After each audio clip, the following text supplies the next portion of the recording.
ભાવનગરમાં અજાણ્યા શખ્સ દ્વારા યુવાન પર જીવલેણ હુમલો, 3 ઘા મારી શખ્સ ફરાર। ભાવનગરના જકાતનાકા પાસે આવેલા ફાતિમા કોન્વેન્ટ સ્કૂલની સામે બરૈયા સંજયભાઈ બેચરભાઈ નામના યુવાન પર એક અજાણ્યા શખ્સ દ્વારા અચાનક હુમલો કરવામાં આવ્યો હતો। સંજયભાઈ જાએ તેમના 2 મિત્રો સાથે વાતચીત કરી રહ્યા હતા ત્યારે આ શખ્સે આવીને કોઈપણ કારણ વગર તેમના પર તીક્ષ્ણ હથિયારથી 3 ઘા ઝીકી દીધા હતા। ઇજાગ્રસ્ત યુવાનને તાત્કાલિક સારવાર માટે હોસ્પિટલ ખસેડવામાં આવ્યો છે અને આ મામલે પોલીસ ફરિયાદ કરવાની તજવીજ હાથ ધરવામાં આવી છે।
બારિયા સંજય બેચરભાઈ આકાશ ગલ્લો છે ત્યાં એ ભાઈ આવ્યા અને શું કામ ઘા કર્યો મને ખબર નથી।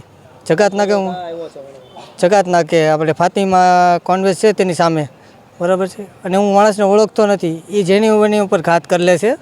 શું કામ ઘા કરે છે એ તો કોઈને ખ્યાલ જ નથી અને મારી ઉપર 3 ઘા કર્યા છે। મોટા દવાખાને આપણે અરજી કરાવેલું બધું કરાવ્યું છે, પોલીસ સ્ટેશનની અરજી કરવાની છે।